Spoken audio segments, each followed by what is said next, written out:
Muy buenos días, muy buenas tardes, muy buenas noches, muy buenas madrugadas o cuando sea que estén escuchando esto y sean todos bienvenidos a una sesión más de Habla Pablo, el podcast del pueblo. Hoy he traído a un invitado que para mí es muy interesante, es una persona que he escuchado contar muchas historias y muchas cosas de lo que siento yo. Es una leyenda, es una tradición muy grande que tenemos los latinoamericanos. Está con nosotros Abraham Morales, que es historiador y es especialista, a la vez que es cantante también. Y es especialista en todo lo que tiene que ver con la historia del cine y la música mexicana. Y la verdad, estoy con cuchumil preguntas acá en mi cuaderno, pero la voy a hacer a partir de que nos saludemos y de que nos cuentes un poquito de ti. ¿Cómo estás, Abraham? Excelente, mi querido Pablo, ya sabes, siempre listo y dispuesto a contestarte lo que quieras preguntarme.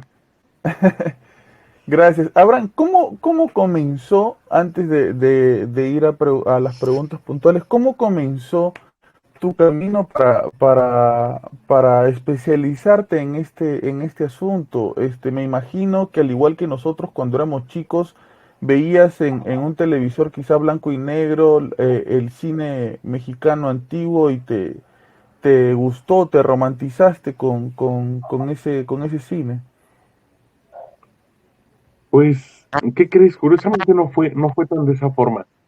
Yo tenía como 10 años más o menos cuando se emitía una revista que se llamaba Somos. Era una revista que mes con mes publicaba la vida de alguna figura trascendental del cine, como Arturo de Córdoba, Jorge Negrete, Los Oliver, Pedro Infante, y las compraba de niño. Realmente así fui aprendiendo. Leía sobre cine pero sin haber visto las películas. Y realmente mi sueño siempre fue cantar, pero hasta los 16 años fue que conocí a un amigo mío que es mi maestro y aparte periodista, que, que me empezó a enseñar el oficio de investigador. Realmente empecé a los 16, pero fue, insisto, un derivado de que yo quería cantar. Ahí fue cuando empecé a los 16. Dime, Abraham, ¿es cierto que se podría decir que es Pancho Villa el primer actor mexicano? No, mira, es que aquí tenemos una respuesta dual. El actor es un intérprete al final del día, que representa un papel, que representa una personalidad en un ambiente o circunstancia determinada. Eso es un actor. Entonces, Pancho Villa nunca fue un actor. Lo que sí fue el primer mexicano que eh, constantemente apareció en filmes no comerciales, sino domésticos, pero que amaba la cámara. Pancho Villa amaba salir en videos, le encantaba. No era un actor propiamente, pero le encantaba que lo tomaran pues haciendo sus actividades cotidianas allá en su rancho que tenía, bueno, su hacienda, Canutillo. Pero, o sea, un poco sobre la historia de cómo inició eso y cómo se comenzó a grabar a Pancho Villa. Dice mucho acerca de que incluso había momentos en que ya había ha pasado algunas cosas en su campaña y él las volvía a repetir únicamente para la cámara, ¿no? Bueno, es que él realmente nunca fue un político, él realmente se retiró desde de 1916 de la Guerra Armada, pero lo que sí es que, insisto, como le gustaba tanto salir a cámara, de repente decían, oiga, qué bonito hizo tal cosa, ¿por qué no lo hace otra vez? Ah, bueno, pues sí, más bien era esto. Era un poco el ego que tenía Pancho Villa.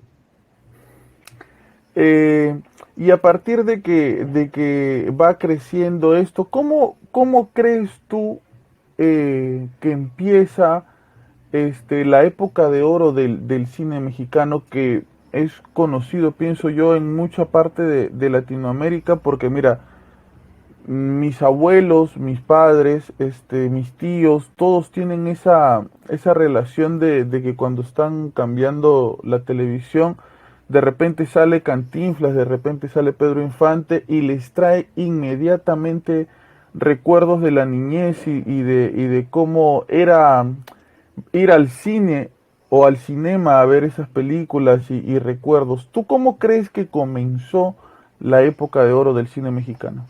La época de oro del cine mexicano comienza de forma muy, doméstica de forma muy informal.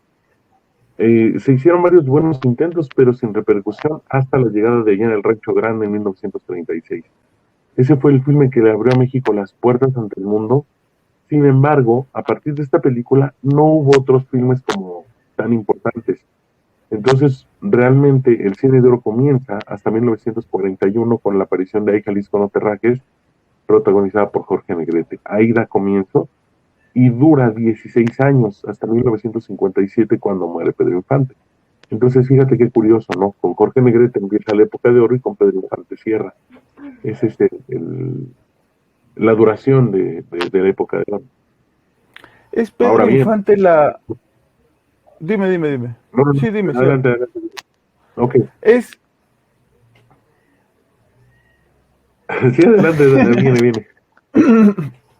es Pedro Infante la figura más representativa del cine mexicano, Abraham. No, no y sí. Es que es una respuesta igualmente muy dual.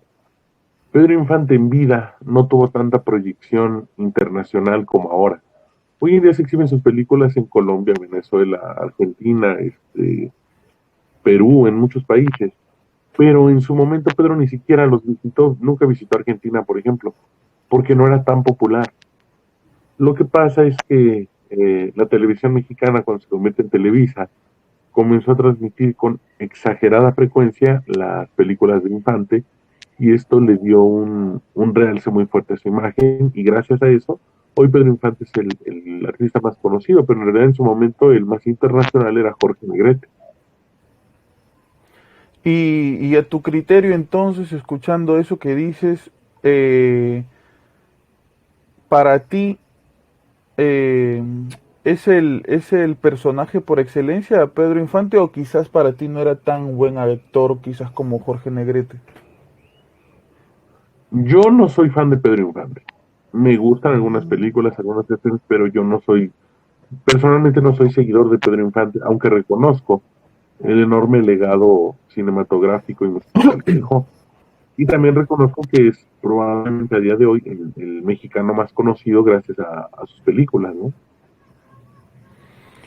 ¿Y qué de cierto hay acerca de toda la leyenda que se crea sobre él a partir de su muerte, ¿no? Que él no murió, que la gente, que lo mandaron a matar, que la gente que lo mandó a matar lo dejó vivo. Después, mucho tiempo antes, salió otra persona que se llamaba, me parece, Antonio Pedro, que decía que era Pedro Infante y etcétera. ¿Qué de cierto hay en toda esa leyenda tras su muerte? No, rotundamente falso, absolutamente falso. El señor Antonio Pedro era un imitador realmente. Y esto lo he explicado muchas veces. Pedro Infante no era el hombre sano que la gente piensa. Él era un enfermo de diabetes, llevaba 10 años con la diabetes más o menos, una diabetes muy mal cuidada, un hombre que hacía mucho deporte pero que comía muy mal también. Aparte, con los accidentes aéreos que había tenido, estaba un poco sordo de un lado, tenía jaquecas, tenía problemas de equilibrio, entonces realmente no era tan sano como nos lo pintan. Así es que muy probablemente Pedro no hubiera llegado con vida en ese momento. Eh, y viéndolo por un punto de vista de un ideal, ¿tú crees que Pedro Infante, si no hubiera muerto, hubiera continuado con nosotros, se hubiera convertido, sí, en una leyenda mucho más grande de lo que ya es para el cine mexicano, o las figuras que venían después o contemporáneas a él lo hubieran opacado un poco? Él va en el momento exacto, él muere en el momento clave. Si Pedro Infante hubiera seguido vivo, su carrera hubiera ido en descenso horriblemente. Jorge Negrete y a Pedro Infante les tocó una época donde monopolizaban mucho al público. Niños, jóvenes, adultos, gente mayor, veían en ellos un ejemplo a seguir. Eh, una de las personas que actúa con Pedro Infante en muchas de las producciones que él tiene es la señora Sara García, ¿no? Algunas personas cuentan, comentan, dicen que, no sé si esto es una leyenda o es así tal cual, que la señora Sara García incluso se quitaba los dientes para parecer aún mayor. ¿Es esto cierto? Sí, pero no se los quitaba una vez y se los volvió a poner, más bien se los quitó definitivamente.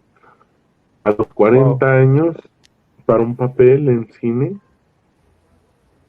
decidió quitar la primer papel y pues, al final del día pues sí le sirvió porque se convirtió en la abuelita del cine nacional. Ujú. Y este, yéndonos hacia otra figura del cine mexicano, querido Abraham, eh, ¿cómo era Mario Moreno Cantinflas?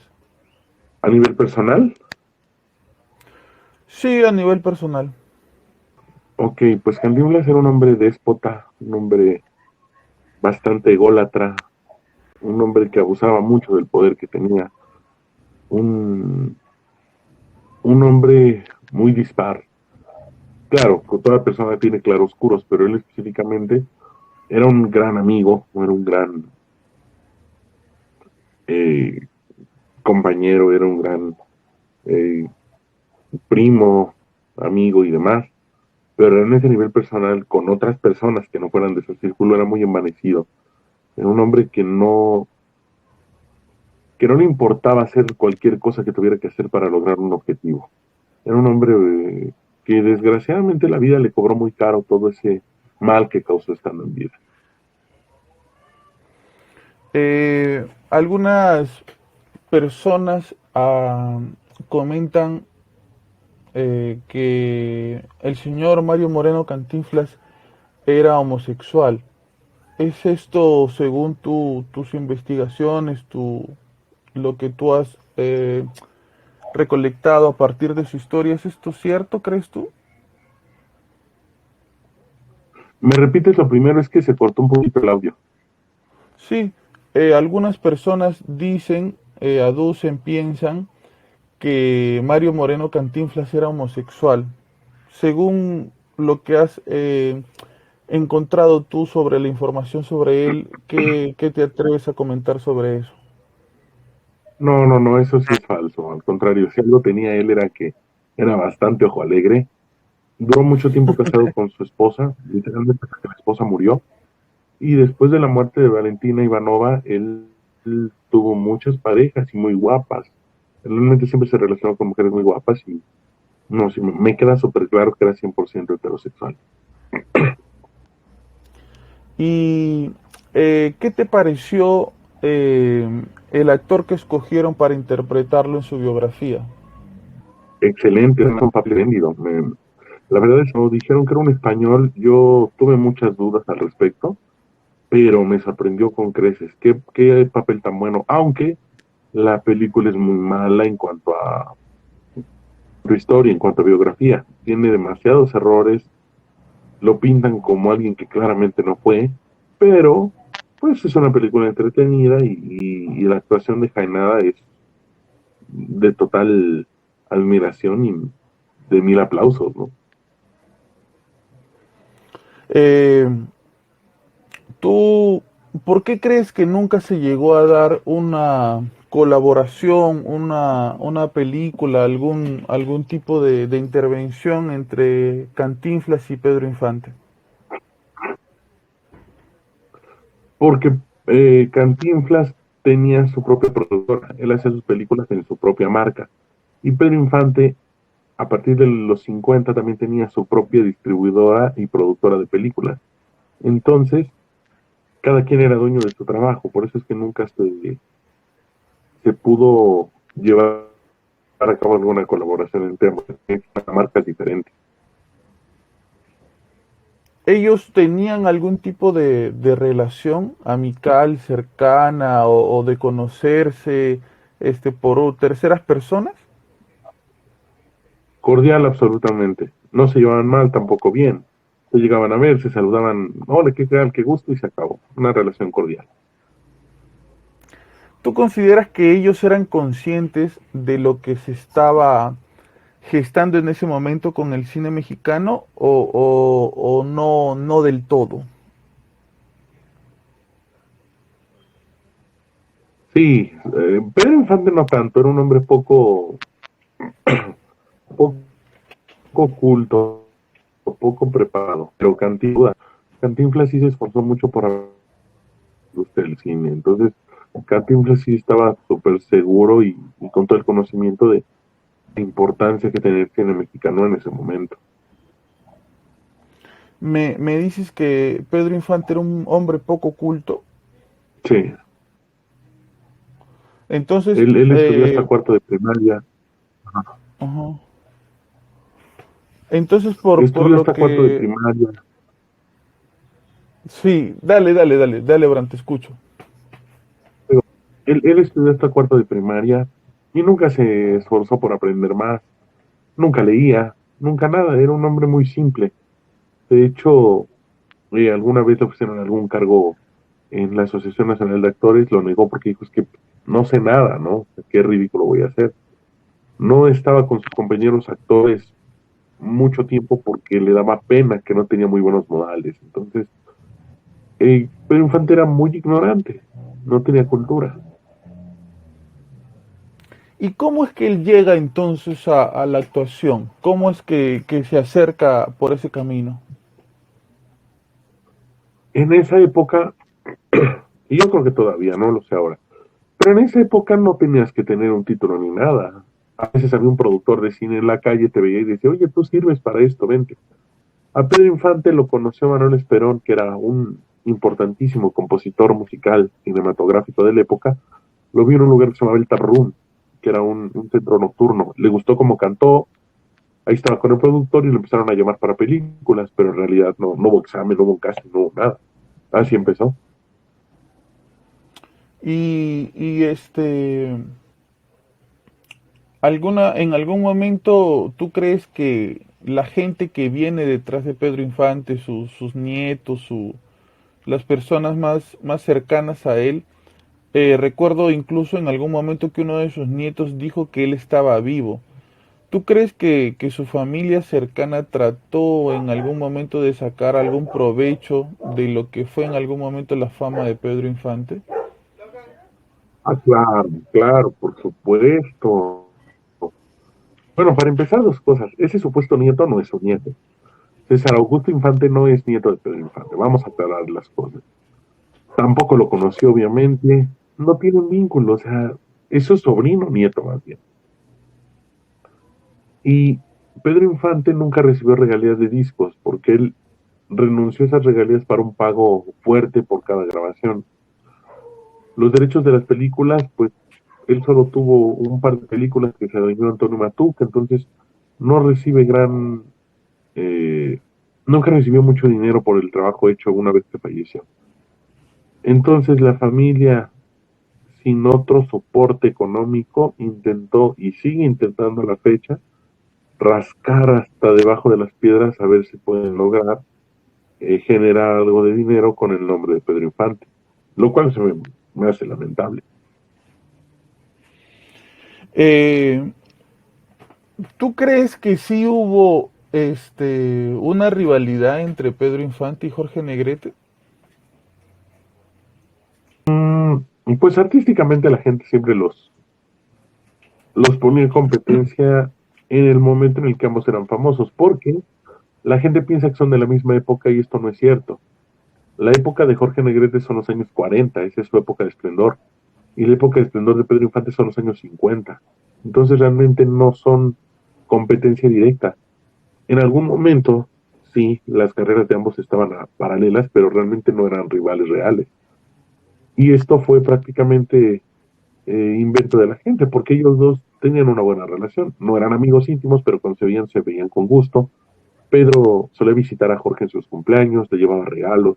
Cuando estuvo muy enfermo ya en los últimos meses de su vida, también lo fue a visitar a la central médica. Entonces, de parte de Pedro había una admiración inmensa hacia Jorge Negrete. De hecho, cuando Jorge muere, Pedro Infante iba junto con otros motociclistas abriendo paso al cortejo fúnebre. Y eh, a raíz de esta situación que lamentablemente muere Pedro Infante, lamentablemente muere Jorge Negrete, ¿Quién viene después de ellos en sucesión como el artista que se posiciona quizás en ese hueco que dejan ellos?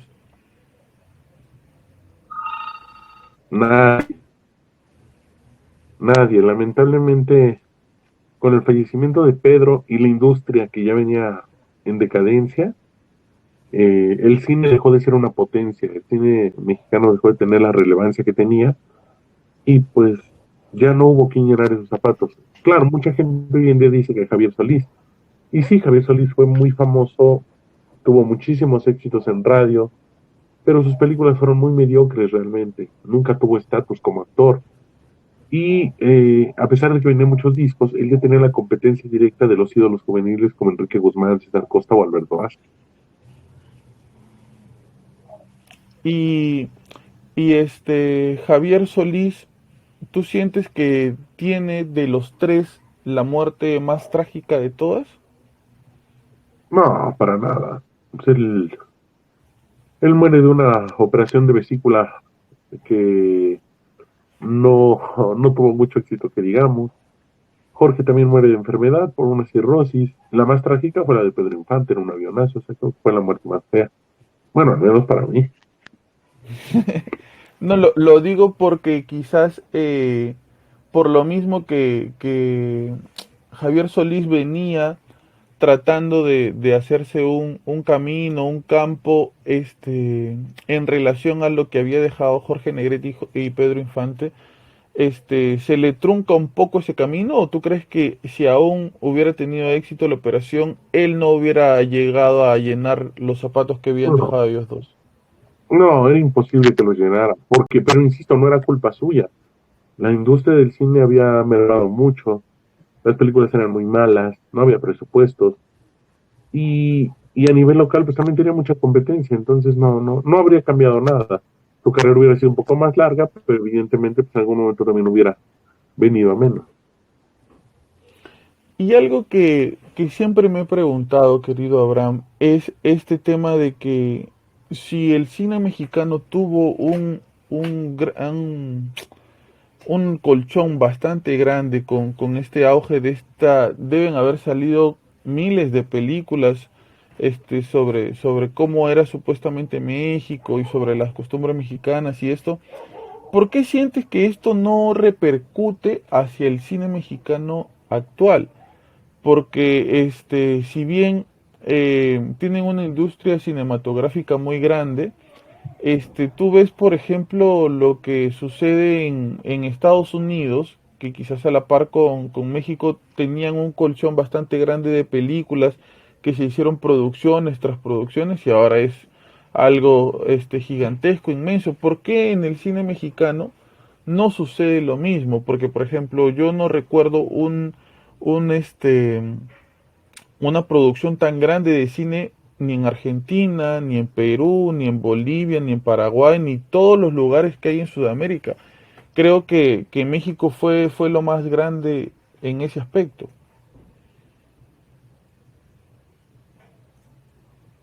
México aprovechó que durante la Segunda Guerra Mundial Estados Unidos enfocaba su dinero en la guerra y no en el cine. México se aprovecha y de ahí se convierte en una potencia cinematográfica.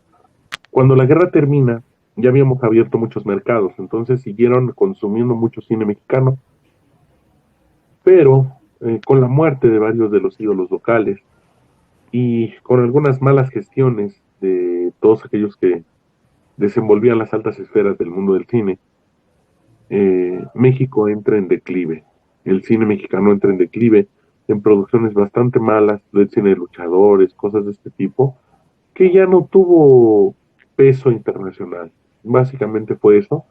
Y la industria mexicana nunca se ha retomado. Realmente hoy en día la industria cinematográfica mexicana sigue siendo muy pobre, sigue siendo muy mala, muy sencilla. Y más ahora, con gente como los Derbez que monopolizan prácticamente el cine junto con Omar Chaparro en producciones a lo mejor simpáticas o que te invitan a pasar una hora y media muy relajado, contento, pero pues no tiene mayor pretensión. Las películas actuales que hacen en México por lo general suelen ser comedias de poco de poco contenido sólido. ¿Y tú crees que el cine mexicano antiguo en la época de oro sí tenía pretensión, sí tenía intención de comunicar un mensaje sólido o también solamente buscaba entretener? No, el cine es una industria de entretenimiento al final del día. La idea es entretener. Claro que algunos directores sí buscaran un concepto estético como el Indio Fernández o Roberto Gabaldón o Julio Bracho, pues sí. Pero básicamente el negocio del cine es entretener, eso sí lo tengo muy claro. Solo que antes pues, tenías un par de películas finas, por decirlo de alguna forma, y ahora no. Entonces eso es un poco triste. Claro, porque al final del día van a pasar 10, 20, 30 años y la gente quizás va a seguir viendo películas de Pedro Infante, de Cantinflas o de Jorge Negrete, pero me pregunto si seguirán viendo las de Derbez, ¿no? Envejecerán igual de bien. No, no creo. No, y ya se comprobó. Antes de la pandemia se hicieron unos festivales de cine aquí, en los cines, y volvían a exhibir películas que habían sido éxitos en taquilla hace 10 años, y aparte ponían películas de Tintano, de Pedro Infante, y recaudaban más las películas del cine de oro que las nuevas, a pesar de que tenían menos tiempo. Eh, Únicamente como una visión desde afuera. ¿Tú crees que el cine mexicano eh, ayudó a que se estereotipe un poco la imagen de los mexicanos, de que se crea que los mexicanos todos viven con un sombrero ancho y grande y tienen pistolas y pasean en caballos por toda la ciudad? Sí, absolutamente. El cine nos dio identidad. Pero realmente el que nos dio esa identidad fue Jorge Negrete, porque Jorge Negrete fue tan internacional y tan fuerte que creó una imagen de lo mexicano que a la fecha nadie ha podido borrar.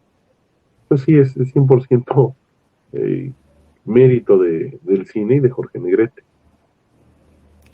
¿Es Cantinflas tan reconocido internacionalmente como nosotros creemos? O sea, mucha gente, incluso yo mismo, al ver su participación, por ejemplo, en esta película del viaje alrededor del mundo y etcétera, y cómo participa en algunos premios internacionales en Estados Unidos, fue Cantinflas muy reconocido internacionalmente, ¿crees tú, más que sus otros pares?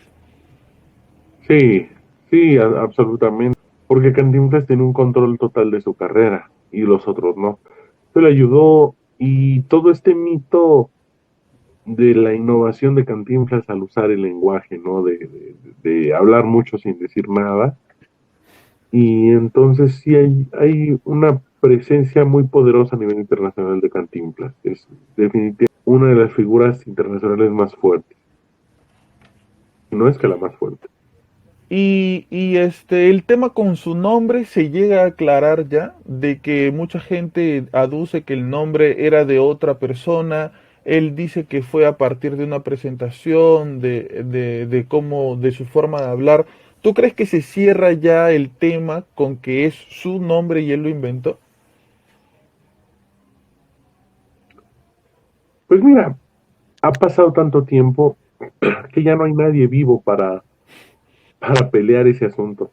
Entonces, pues yo creo que la versión que da Cantinflas del nombre no tendría por qué ser falsa. Digo, no gana nada ni pierde nada. Ahora, si te refieres al pleito legal que hay con los derechos de sus películas, ese todavía no se aclara al 100%. Ese sí sigue bailando.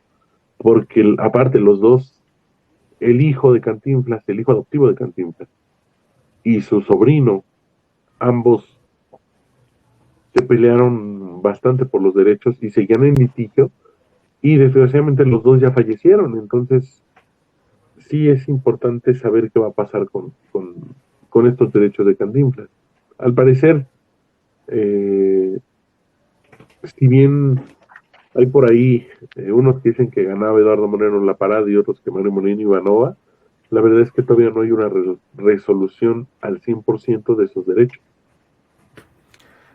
Nos has hablado un poco de Cantinflas, que quizás en su ámbito personal él como persona era un poco, este, tenía sus cositas, ¿no? Y que quizás Pedro Infante no era una persona muy preparada. ¿Y cómo era Jorge Negrete? Jorge Negrete era probablemente la figura más preparada del cine mexicano. Hablaba 5 idiomas: alemán, francés, italiano, inglés y español.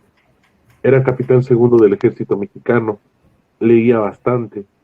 Por su mismo cargo como presidente de la ANDA, leía el derecho romano, el derecho civil, la constitución, libros sobre Voltaire, Rousseau.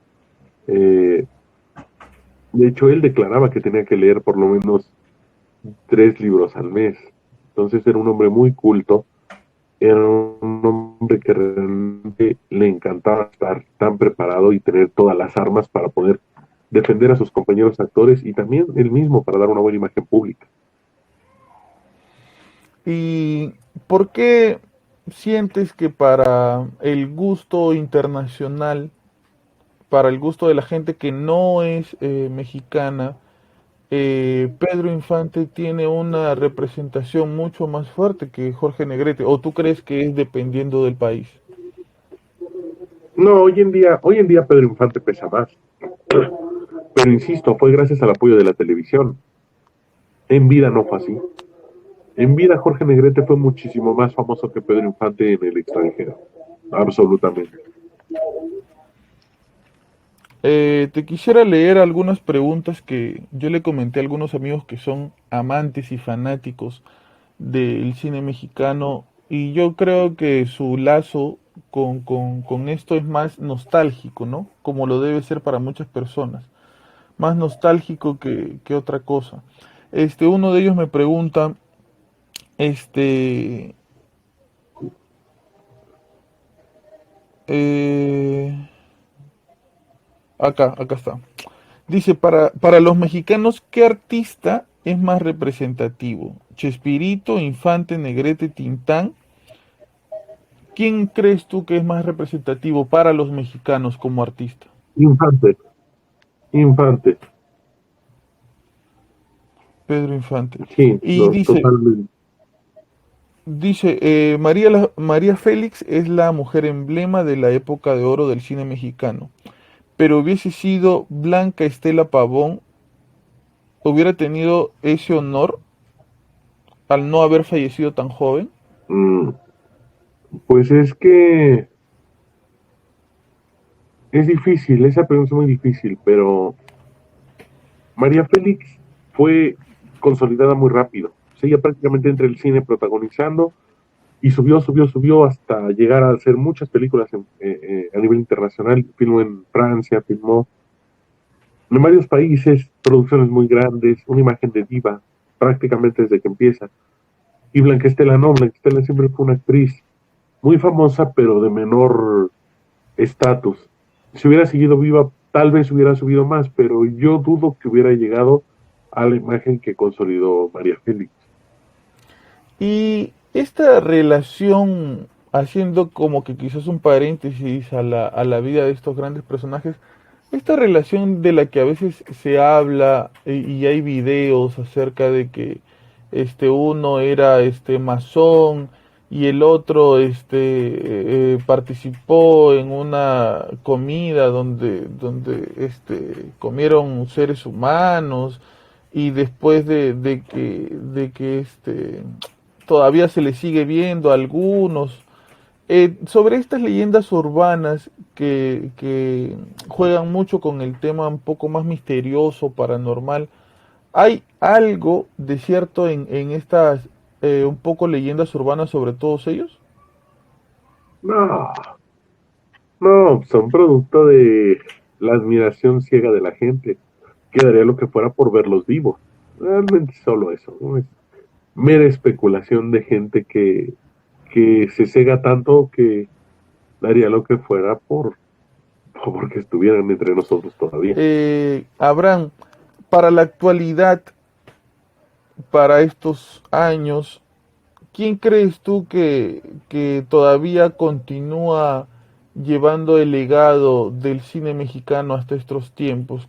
un actor que sea o una actriz moderna o antigua? Nadie, Nadie. no, nadie. Nadie, tristemente no queda nadie. ¿Es posible hacer ese tipo de producciones en la actualidad? Tampoco creo. Yo pienso que el público hoy en día espera ver a los héroes de Marvel o películas de acción estilo Misión Imposible, ese tipo de cosas. Les gustan mucho las películas llenas de efectos especiales y todo esto, ¿no? Y este cine tan familiar que era el cine de oro, yo creo que ya no tiene cabida en el mundo actual. Aparte de estas temáticas actuales llenas de homosexualismo, de drogas, de tantas cosas que no son familiares, pues definitivamente contrasta con el mensaje que daba el cine mexicano de la época de oro. ¿Y tú personalmente eres un nostálgico? ¿Eres de los que de vez en cuando prende la televisión y pone una película antigua del cine mexicano? O quizás tú también has caído un poco en lo moderno? No, yo veo mucho cine mexicano, lo disfruto mucho. No soy muy fan de Marvel y esas cosas, no, no me gusta casi. ¿Y es por tus padres, por tus abuelos o por un gusto personal?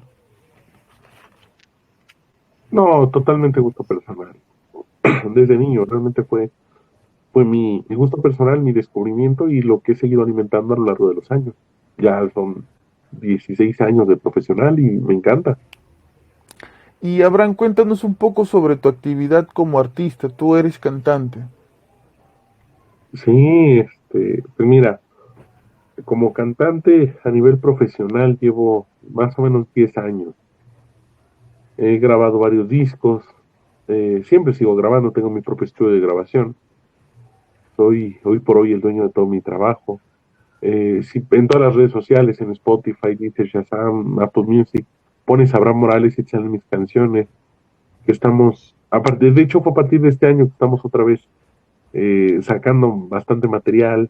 Entonces me siento muy contento, estoy muy conforme con lo que he hecho a lo largo de mi vida y también pues, la oportunidad que me ha dado Dios de conocer a la gente que he admirado mucho. He compartido escenario con Los Ángeles Negros, con Enrique Guzmán, con César Costa, Angélica María, Alberto Vázquez, Roberto Jordán, Los Terrícolas, híjole, mira, son tantos que no te los puedo mencionar a todos, pero me siento muy satisfecho con lo que he hecho a través de los años. Y tú lo que haces es una recopilación de canciones antiguas o tienes las tuyas propias también, producciones personales en las que compartes tu autoría. Mira, yo no soy compositor, la verdad nunca he sido compositor. Creo que hay que conocer nuestras fortalezas y debilidades. Yo no soy compositor, pero los discos que hemos hecho eh, han tenido canciones que la gente no conoce, canciones muy poco difundidas que para la gente son nuevas y que yo he tratado de promocionar como que la gente las identifique, pero por un servidor, ¿no? Y lo hemos hecho con ciertamente buena fortuna, pero esto es a nivel grabación, a nivel discos. En lo que representa los shows que se hacen de manera personal con la gente, es decir, en concierto, sí trato de cantar mucho de lo que la gente espera oír de la época de los años 60, 70, eso. A la gente le gusta, a mí me gusta y ya me identifican como un cantante de esa época. Y hay producciones de estos actores que son actores y cantantes a la vez, ¿no?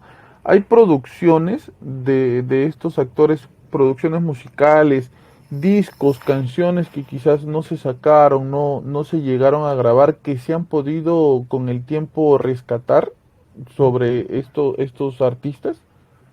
Pues mira, realmente grabaciones inéditas como tal, no. Canciones que pasaron de largo y que nadie en su momento peló y que han retomado con fuerza, eso sí. Pero pues al final del día la gente quiere oír 100 años de Amorcito Corazón a pesar de todo, ¿no? Entonces, de verdad, entonces no hay canciones inéditas, no hay, ya no queda material nuevo de ellos, pero los éxitos que tienen son tan grandes y tan inmortales que la gente no se cansa de escucharlo. Y hablando un poco sobre el tema esto de las cosas inéditas y las cosas que no se llegaron a salir a producir, he leído por ahí incluso que Capulina tenía una gran biblioteca, ¿no? Con un montón de archivos y cosas.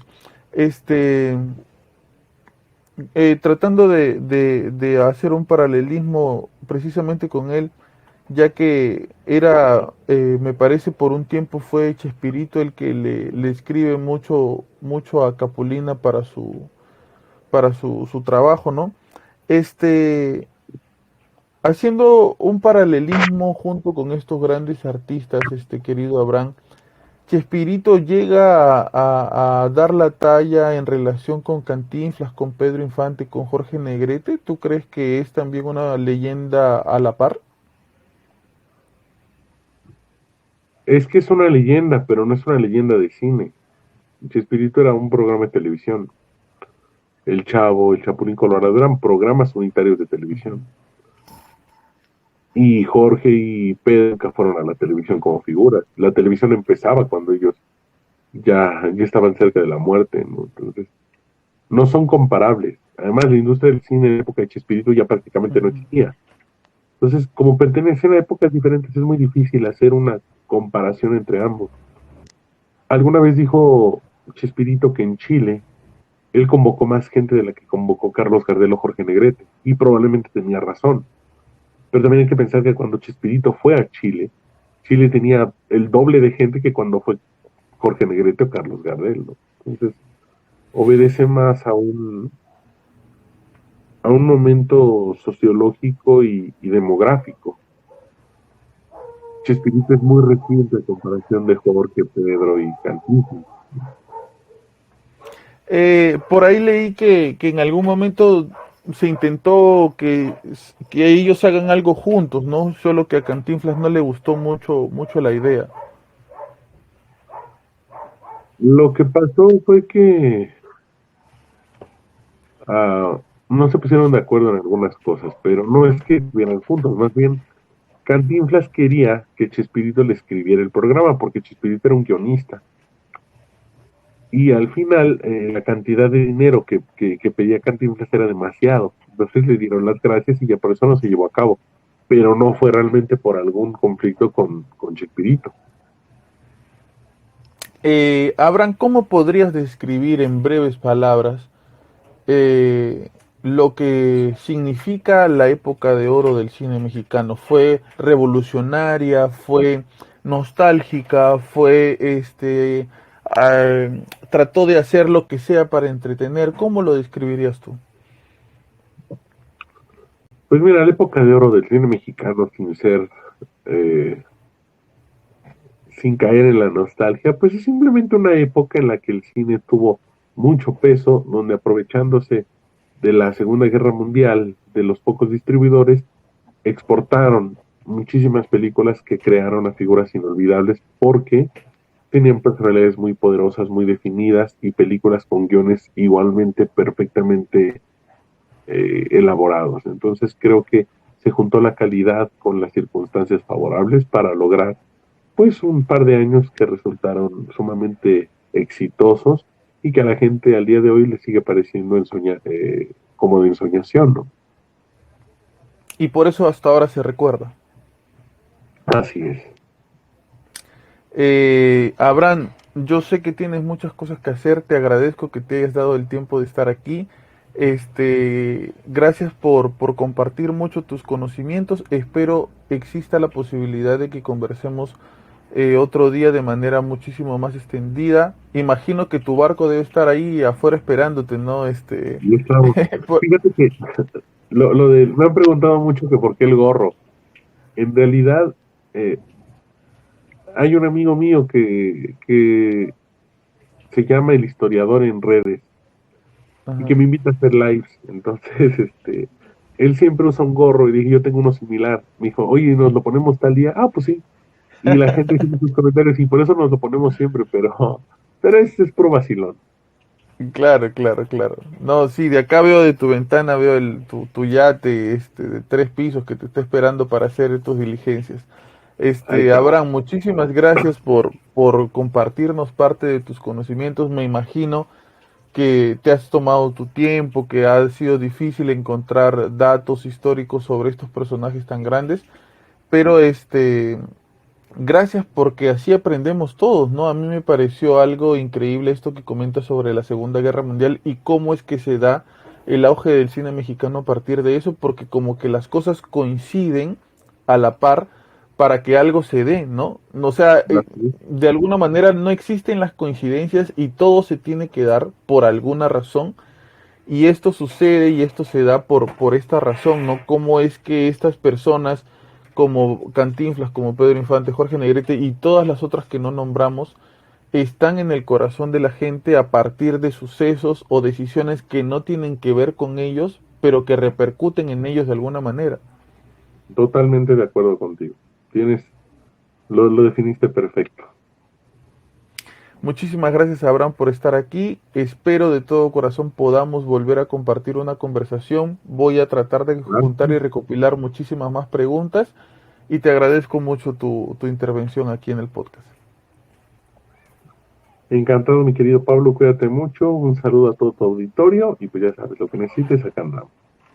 Y muy bien, muchísimas gracias por escucharnos y estar aquí. Recuerda que nos puedes encontrar por todos lados, Facebook, Instagram, TikTok, incluso haciendo cortos de algunas partes de los podcasts que hacemos.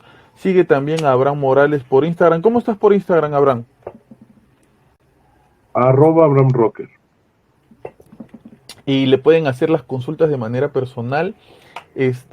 Algunas preguntas, algo que no les haya quedado claro, voy a tratar de invitar a Abraham pronto para volver a conversar.